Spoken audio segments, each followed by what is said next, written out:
The aviation and aircraft design were bio-inspired.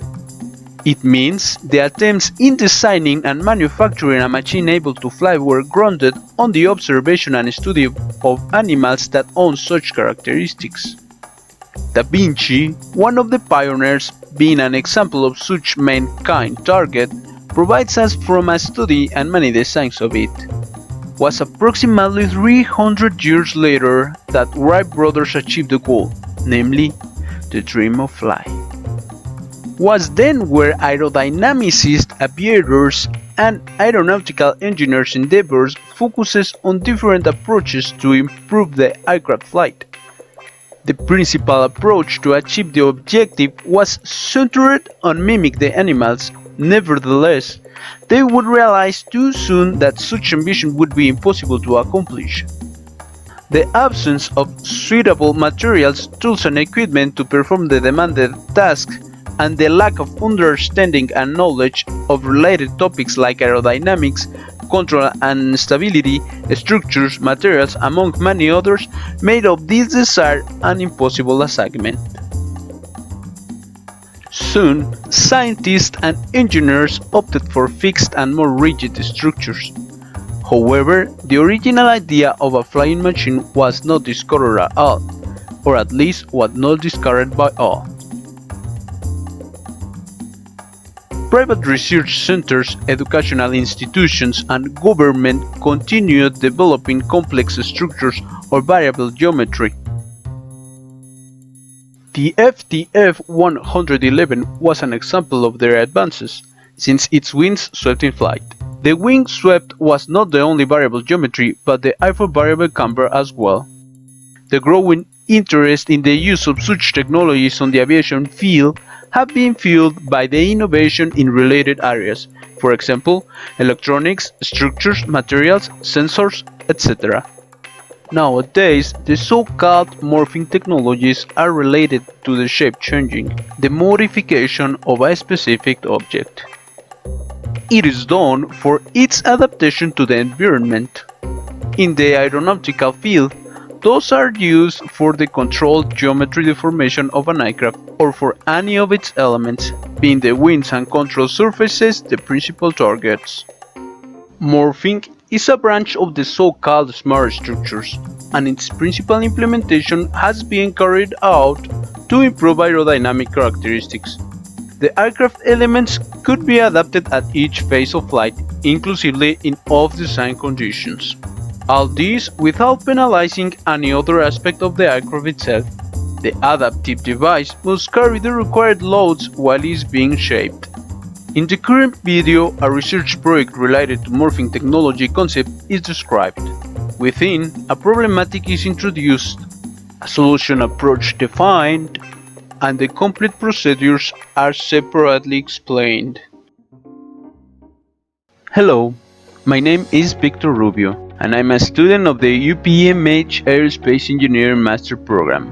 I was involved into a research project focused on the implementation of morphing technologies concept, specifically on the aerodynamical impact of geometry changes. With the upcoming of these relatively new technologies, ancient problematics can be resolved. One of them is the disturbance presented mainly on aircraft's wings and rotorcraft's blade tips as part of the air geometry interaction at high subsonic and transonic speeds. Such phenomenon is originated because at free stream transonic speeds, local points around the airfoil geometry can present supersonic speeds, and shock waves are produced on those supersonic local points.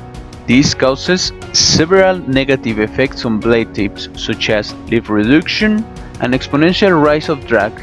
The recurrence of such phenomenon, also called transonic buffet, originates vibration and noise, which in turn generates fatigue on the structural elements of the blade. This phenomenon is originated mainly on blade tip because the velocity increases as the flow comes near the tips. To address this problem, an airfoil thickness reduction was proposed. The research focuses only on the fluid geometry interaction study.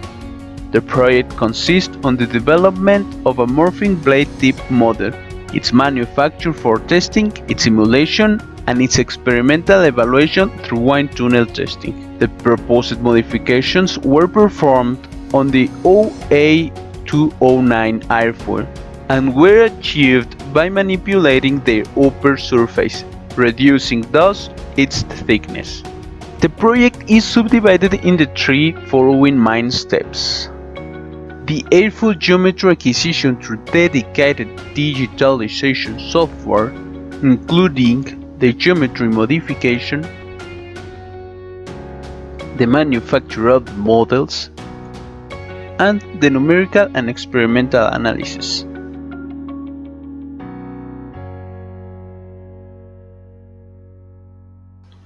First, for this project we had the collaboration of Airbus Helicopters Mexico, who provides us from blade cut sections, equipment for the procedure, significant information, and a workplace into their facilities. The blade cut sections were photographed and processed with Engage Digitizer, a dedicated digitalization software that accurately provided the airfoil geometry. The procedure was made many times to avoid uncertainties in the measures. After the geometry acquisition, the upper surface contour was altered by implementing Bezier curves. Two different modified geometries were proposed. One was reduced 5% of its thickness, and the second was reduced by 10%. Later, several materials and manufacture methods were studied, those for the manufacture of the models that were subjected to wind tunnel tests. Needless to say, that chosen methods and materials were in accordance of the limited budget. The model's lengths were constrained by the wind tunnel's test section's dimensions. For the subsonic model, the cheaper but effective method was the 3D print. The optimum material for the manufacture was the high-impact polystyrene (HIPS).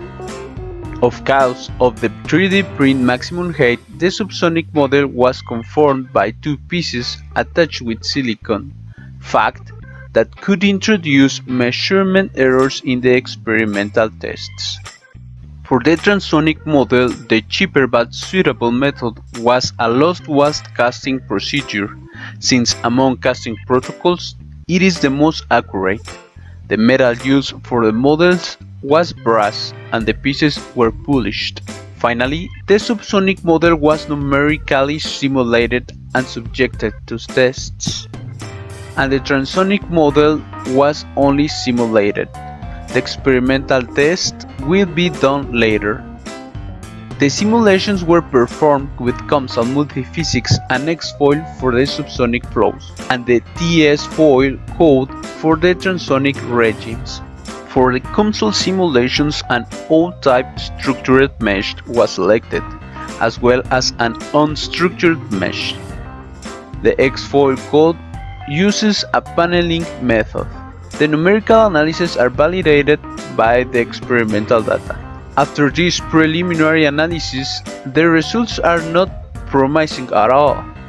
The good news is that the drag divergence Mach number is increased for the modified airfoils, and shock waves are weaker, but abrupt geometry changes origins more drag in the subsonic regime, in addition to reduce the critical Mach number in transonic speeds.